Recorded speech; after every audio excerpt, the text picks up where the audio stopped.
there will be mandatory evacuations and Minot will flood.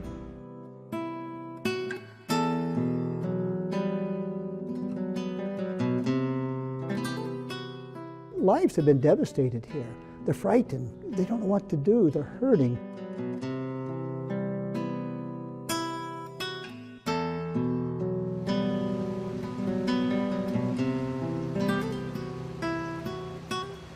In the beginning of August, Prairie Public visited Minot, North Dakota to document the flood recovery effort. As we drove through devastated neighborhood after neighborhood, we were greeted by the rhythmic sounds of pumps, generators, and fans. We were also greeted by determined homeowner after homeowner trying to rebuild and endure. We asked a few of the courageous people we met to put down their shovels and hammers for a moment and share their personal stories. We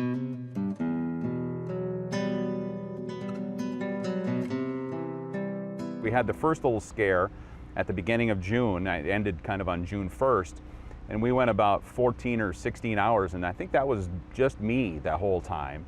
And again, that started out because we were told that the water was going to be higher than the dikes, and then when the news came that that was going to be a lower crest, that was great. Well, then about 3 weeks later, I took a trip to Canada to see the Rafferty Dam because it had started sending water out of its spillway for the first time in its history. And so I went up there on a Sunday, Father's Day, and did an interview with a gentleman from the Saskatchewan Watershed Authority, and he gave me the figures that they were releasing at that moment, which were much higher than we had heard before. And immediately I knew that there was going to be trouble, and by Monday morning, I got updated information. So on Monday at 9:45, we went on the air in advance of a 12 noon press conference that had been scheduled, and that's when the mayor said there will be mandatory evacuations and Minot will flood. Once we got on the air, it was impossible to get off the air. We had to keep on delivering the information. We went a full week. I think somebody figured out like 171 hours or something like that, straight through. We kept saying the same information every hour and a half or two, but people were just, clamoring for it, and radio stations locally picked it up and ran it simulcast, and so people could listen or watch no matter where they were throughout the area. Just 4 or 5 days after we started doing it, Joe Goldaddy, who was one of our meteorologists, had set us up on a thing called Ustream, and that was put on our Facebook page, and so people could click on that and watch our live feed anywhere. Ustream gave us a report about 5 days in that said we had had 1.2 million unique viewers to our stream over the past 5 days. So, think of Minot, North Dakota with 40,000 people. We've got 1.2 million viewers in less than a week. I couldn't believe it, really. The first time around, late in May, early June, the decision was made that there was not going to be enough time to build up all of the dikes around town. They were going to put in a series of about 6 secondary dikes where they were going to protect some infrastructure and many homes, but not all of them. And in the case of my son and daughter and me, all 3 of us live in this Green Valley neighborhood. We were all on the wrong side of the dike. Well, the second time around, there was nobody except the northeast part of town that was going to be protected because of the lack of time once a decision was made to try to build the dikes up. There was no choice except to just accept what was going on. And I didn't really think about it much while I was on the air. I didn't think about what was happening to my house. I was just focused on what we had to do. We're facing what you might call a prairie tsunami. Originally, we were told that everybody was going to have to evacuate by Wednesday night at 10. But one of the things that I was doing on the air was comparing that with what was going on with the numbers from the Weather Service and saying, well, according to the Weather Service, the river's going to be above the dikes by about Wednesday afternoon sometime. So that's not going to work. And sure enough, they changed it to Wednesday 6 p.m. and you could tell that wasn't going to last that long. The siren sounded Wednesday at about 1 p.m. There are so many homes that have 2, 3, 4, in my case, 6 feet of water on the main floor of the home. And it's not just for a day or two. It was for a full 2 weeks, 3 weeks in some cases. Some homes flooded the first time around and they were underwater for 6 weeks. I can't go back in my house. It's been deemed to be unsafe. 2 of my 4 walls pretty much fell in. You can look right down into my basement, and if you look to your left a little bit, you'll be able to look actually through and out that other side over there. So, 2 out of 4 walls isn't quite enough, I guess. FEMA has been great. Let me just say that they're very good at responding to disasters. I can see that. They have distributed money very quickly. In my case, within 18 hours of the inspection of my house by FEMA, I had the maximum in my account, which was $30,200. So that's as much as you can get. Now, that's wonderful. That's great help. And if you have just a minor flood, a basement flood, maybe a little bit on the main floor, you're okay. But hundreds, and I'd say well over 1,000 people are sitting here with pretty much a total loss in their homes, which is certainly more than $30,000. I'm in the same position as a lot of people are, and that is we kind of face two choices, and really only two choices. One choice is you can take a small business administration low interest loan, and in my case, you know, it would take my current mortgage and then loan me enough to rebuild my house. So I would end up with a mortgage equal to about 1.5 times the value of my house. So choice A is to commit to living here forever, you know, at least a dozen years before the values of the house and the mortgage equal out, or leave. Just declare bankruptcy, give up on my mortgage and leave. And I can't go anywhere in town. I'd have to leave town because there is no place in town to live. That's the rock and hard place that a lot of people are facing right now because they don't have any real help coming to stay.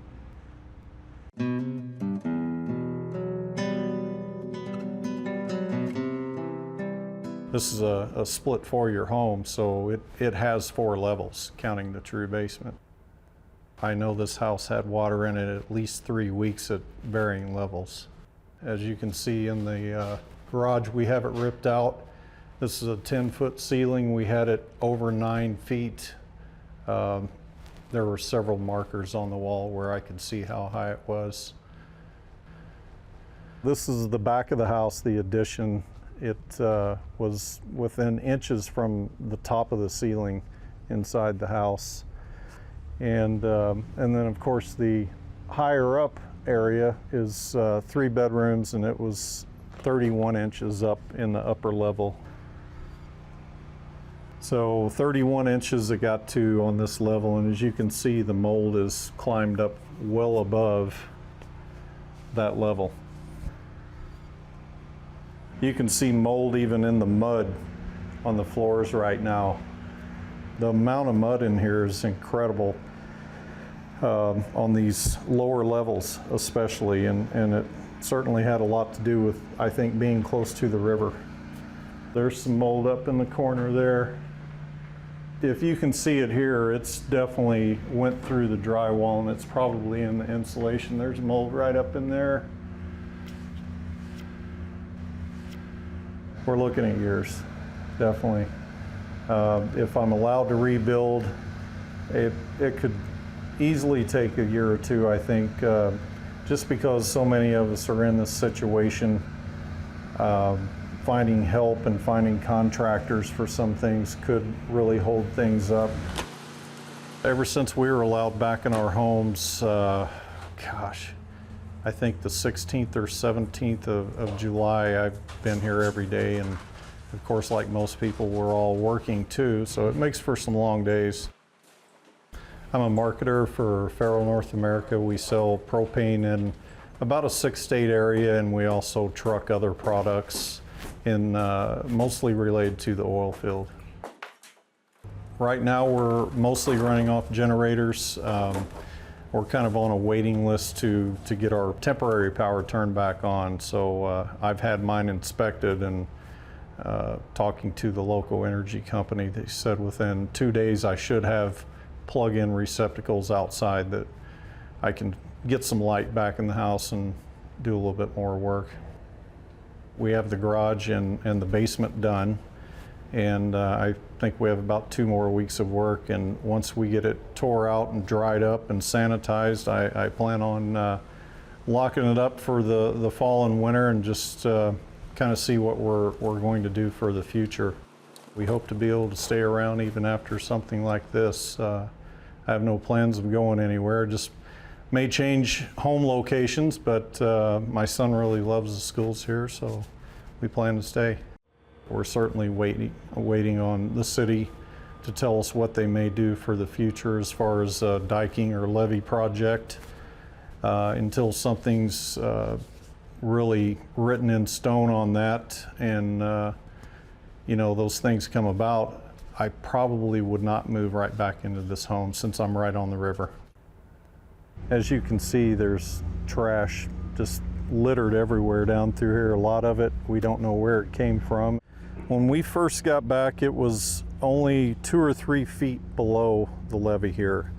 As I understand, we're standing on 1555 right here. The river got to about 1562 right in that area.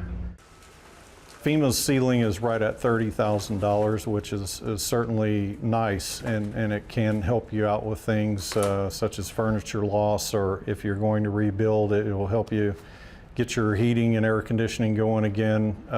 Electrical, definitely some necessities. But beyond that, gosh, a lot of us are looking at not only having a mortgage on the home, but even with a low interest loan from SBA, we're looking at almost doubling a mortgage. So there's definitely some hard times ahead for us, and we hope we can just work through them. I'm really proud of all the organizations that have stepped up and came in.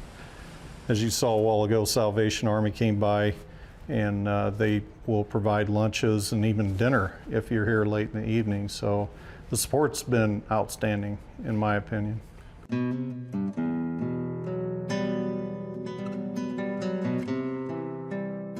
Hi. Hi, there's 7 of us. From Oh, 12 houses. very good. Are you good. hungry? How are you? Yeah. Good deal. Volunteers are our lifeblood because they allow us to connect to the people. Every day during this crisis, we've needed about 50. I've been amazed especially how many people, whose home is in total destruction. Some are staying in tents, some are staying in campers, others are staying with friends and relatives, but yet they'll say something like, I've got some free time and I know you're helping the people and we want to give back to our community as well. I do a lot of volunteering, but the reason I'm here is really very simple. In 1969, we were flooded down in the area we came through a while ago, and our home was underwater. We were out for 3-4 months. Salvation Army and American Red Cross took care of us and fed us. So it's payback time. Anyone who has gone through the valley, you see it's neighborhood after neighborhood after neighborhood after neighborhood, miles and miles of devastation. 3/4 of those homes were severely, significantly damaged. Not just water in the basement, but 6, 8, 10 feet of water. It's going to be a year from now before the majority of those that choose to remodel their homes are able to actually live in those homes again. I can really relate to what people are going through and also give them some advice based upon what I know we experienced, ourselves. And I also go out with the Red Cross, and at the Red Cross shelter, we have people who are really hurting. And so this is Hi. 2 different sides to the same story. Well, it's a good thing you guys can. Do we need more? Yeah. Keep passing them and they'll tell us when they're done. We have 6 canteens running today. We're finding that at least during this phase of the recovery, more meals are served at supper time than during the lunchtime, because supper time includes those who have jobs and then they go home and put in long hours trying to, again, do what they have to with their home. One of the other things that I really appreciate about going out is that it gives you hope. You know that Minot's going to come back, because every person you talk to out here is positive. We're making progress, we're going to make it. Hi, you want something to eat? Are you making progress? Oh, yeah. Good deal. 3 total. There 4? I've got 4 houses that I'm working on. Oh, good. Well, appreciate what you're doing. And I appreciate this. Good. Thank you very much. We're glad we can do it. All right. All right, take care.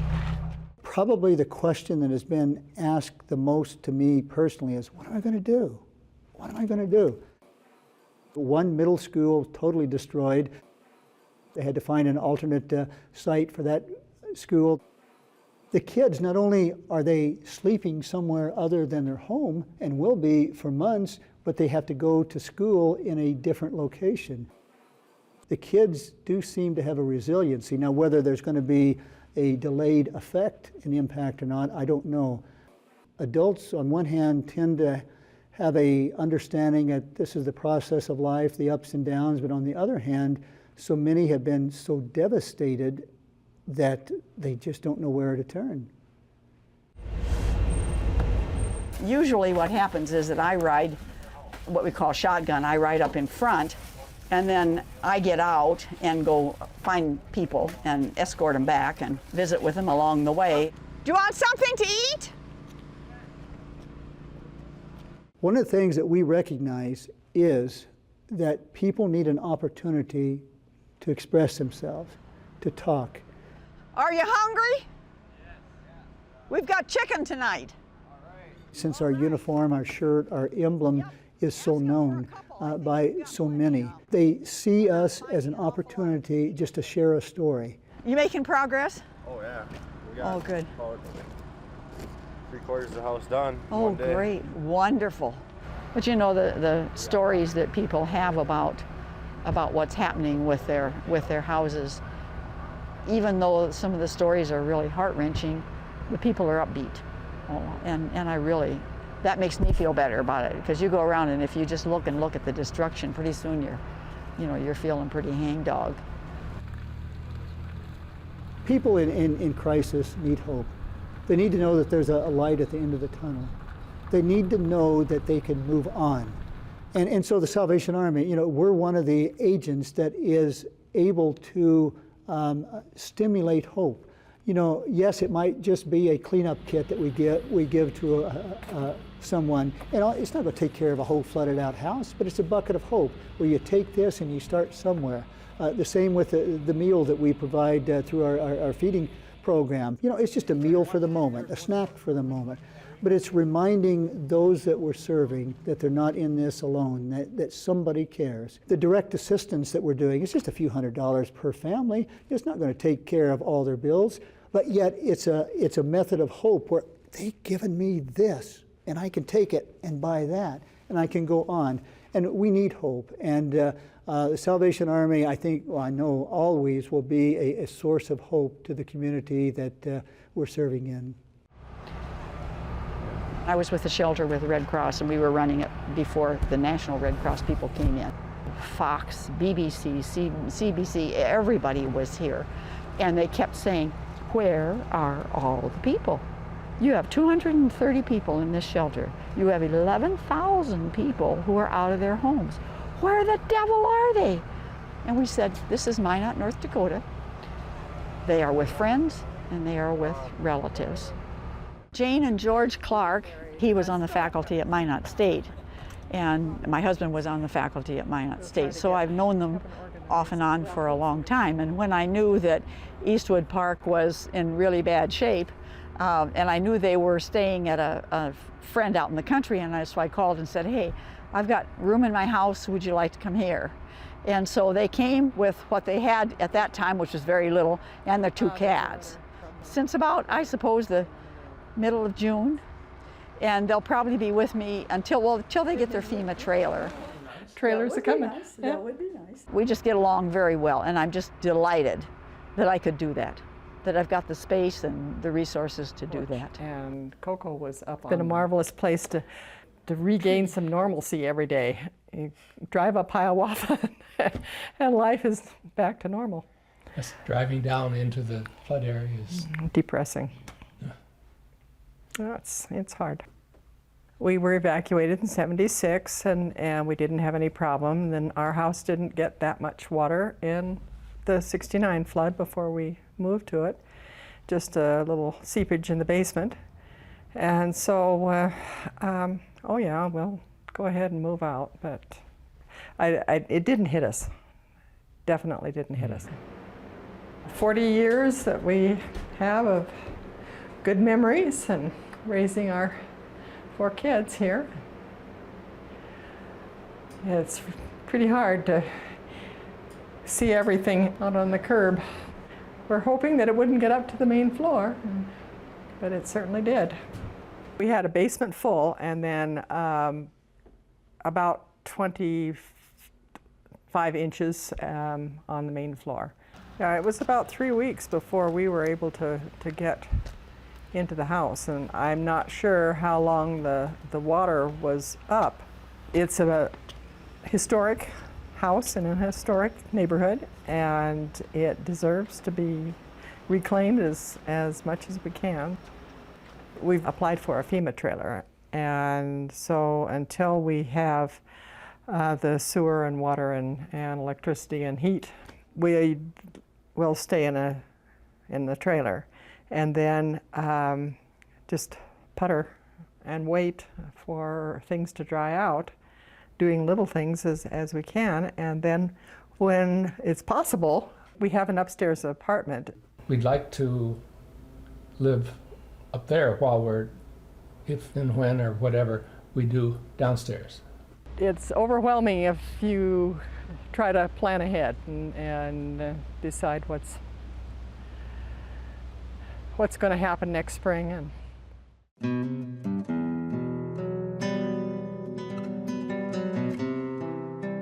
Well, I built this house in 1962. That's right after we got married, got a couple kids, and been living here ever since. I got it to a point where I retired from the railroad, almost had my house where I wanted it for retirement, and look what happened. New ones on the block, as I call it. Everybody else has been here forever. 40, 50 years. Yep. Throughout the years, banks say we didn't need no flood insurance when we took out a loan or nothing like that. We're not in a floodplain. It wasn't a concern to us when we had to evacuate the first time. They said water never got anywhere near us in the road, and that was it. So we were pretty confident nothing was going to happen. Even the second time we had to evacuate, we did take everything out. We were still pretty confident, but as you can tell, it's a little different story now. We took anything that wasn't nailed down. We took appliances, we took the furnace out, we took everything we could get out. If we would have had more time, we would have grabbed probably countertops, kitchen cabinets, doors. A lot of our kitchen stuff was left in, the fireplace, the stove, the freezer, and a lot of the basement stuff was in. Couldn't take any of that because the road situation with the trucks moving back and forth, it was hard to even get around. First opening the door, I mean, there's still water in the grass outside. Opening the door, I mean, the smell about knocked you over. Probably 120 degrees, high humidity, just the devastation you've seen, the mud, the debris, the mold in the ceilings, a ceiling fan curled over like a dead flower, the fins were just bent down. It was just difficult to even walk through and imagine what had happened. Got to right here. Got everything as far as electrical work on the main floor, and everything had to be gutted. We aren't able to afford to have anybody be paid to do it for us, so we did it all ourselves. Took a couple days with a lot of hard work and family and friends, and we got it down. And he's been over here every single night since we've been able to get back into the house doing projects. We moved back in about 3 weeks ago, where we came in and opened up the windows to air it out a little bit. Then it was about 3 or 4 days later, we did get in and started gutting the upstairs, but the basement was still full of water. Me and the wife could have never done it, but we do have 25 grandkids. Even the ones from Fargo came home and helped.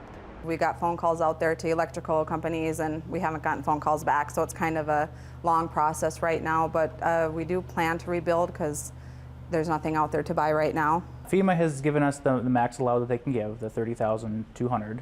It's a help to clean out the house and get started, but it will not take care of the repairs that we got to go through. We were actually denied for an SBA loan just because of the mortgage we already have on the house. I mean, we just bought the house, a year and a half ago. So the loan we already carry there, plus vehicle loans and student loans and kids and daycare bills. So the SBA has officially denied us any loans through them. Well, they kind of talked me into signing up for an SBA loan for 30 years. And I said, you want me to take out a 30-year loan yet? I'll be 103. Hope to at least get the electricity in and hopefully get the ductwork washed out or replaced, depending on, we haven't really got many answers as far as what needs to be replaced, what can just be cleaned, what can we restore, windows, do they have to go, all these questions that we don't really have answers to. But hopefully by winter we have at least enough to heat it and then let it sit until spring. If this happens again, we don't want to stick the whole 30,000 in that we can and just then sit there with the same thing happen again. I love Minot. I like it here. You know what? It's just another roadblock we have to go around. We'll get through it. We just plan on doing the main floor. The garage will stay, the basement will stay. We'll be in before Thanksgiving. We do want to have our Thanksgiving meal here. Yes.